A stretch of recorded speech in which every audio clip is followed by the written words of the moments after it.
In 2011, in Nashville, Tennessee, local drag queen Carla Brenner, in his early 50s, was convicted of felony theft of a purse and arrested. Though he referred to himself as female, used a female name, and dressed as a woman, Brenner told authorities that he was a man, and the doctor's examination verified it according to Brenner. But the state chose to imprison him in a facility for women.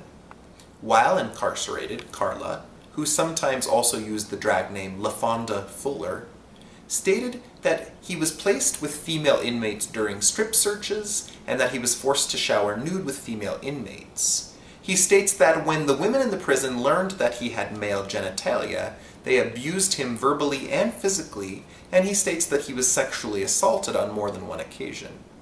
Brenner states that when he tried complaining about this, the guards threatened to place him in solitary confinement, and that he contemplated suicide due to the circumstances of his abuse.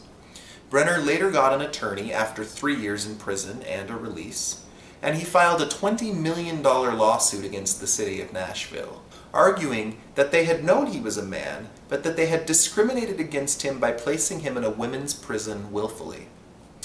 The city argued back that Brenner had identified himself as a woman, even on his intake forms, checking the female box under gender identity. Brenner states, quote, "The big hair, the makeup, I am an entertainer, a drag queen. That basically means a man who enjoys dressing as a woman. It's not a woman. I have no intention on being a woman, never ever have." Close quote. City officials responded in an official statement to this case saying, quote, "Our goal is always to house inmates in the safest environment possible. This includes a professional, individual assessment of both the risk factors of their own unique circumstances and the safety needs of those around them." Close quote. Brenner's lawsuit was ultimately dropped due to a failure in following the proper protocol in filing the lawsuit.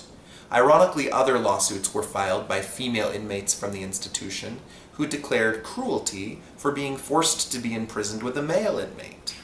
Those cases are still pending. This case is one of many that highlights the complexities of gender identity and gender expression when it comes to legal recognition.